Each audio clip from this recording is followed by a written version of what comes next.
Carl, it's great to be out at lunch with you again. But why are you so depressed about this whole ag subject? You keep bringing it up? I'm not depressed. I'm concerned about our food supply, how much we use to create our food, and how much waste is created by the agriculture industry. It would be so nice if we could use some of that waste and maybe turn it into building products. I mean, there must be ways to do it. Instead of letting that carbon get released back in the atmosphere, bind it up in some kind of a building product? Yeah. That's kind of crazy revolutionary talk, Carl. So Michael, what's up with this formaldehyde report that just came out? Walk with me, Carl.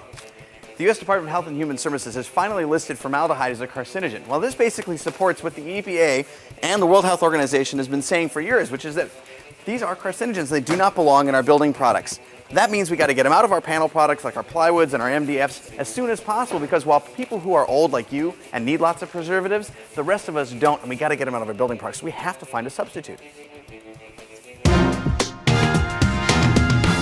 So Michael, I'm really liking this Kirei wheat board stuff. Yeah. Low VOC, cool stuff. no added urea formaldehyde, agricultural waste. Great substitute for MDF and particle board and things like that. I love it. No urea formaldehyde. I'm in. Call. All right, so we agree?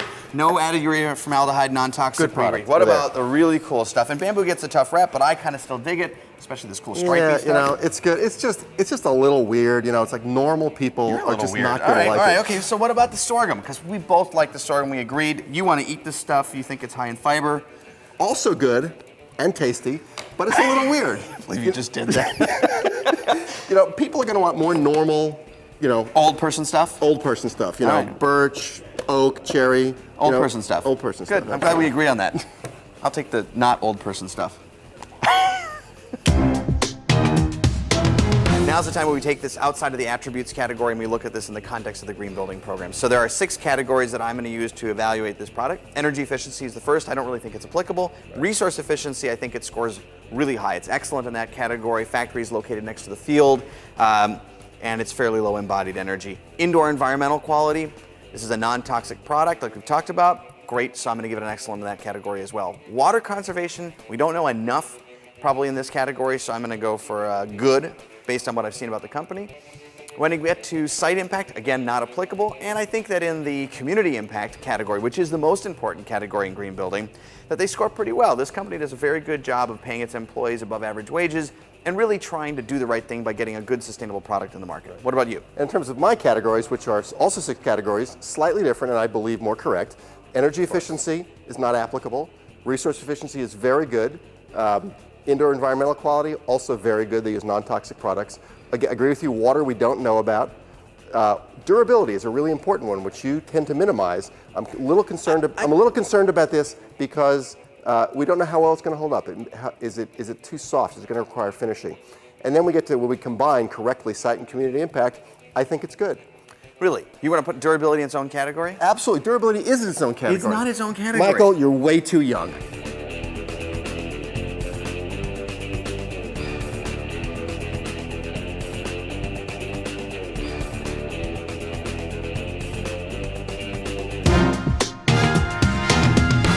You know what really gets me? What gets me is when manufacturers are making products and they're loading it up with all kinds of things that they know are carcinogenic, like formaldehyde, for example. And they'll put it in all their products except for one, and that one they'll charge a little bit more for. That'll be their sustainable green line product. And the rest of the products they're still going to sell to a group of people that's largely uneducated. They don't know to ask any better, and they're going to get sick. While the ones who've got the extra money can pay to stay healthy. I got a real problem with that. That's not honest.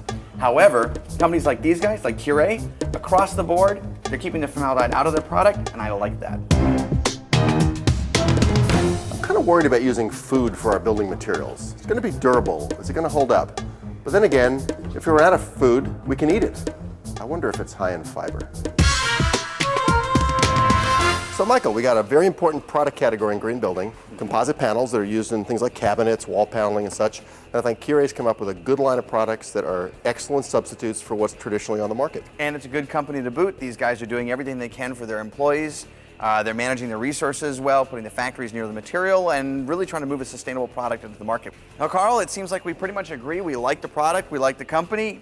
But what you don't know is that this smells like toasted marshmallows. It's really good. Yeah, check it out. It's toasted. I like it. I like it. I'm hungry. I need to go eat. More food?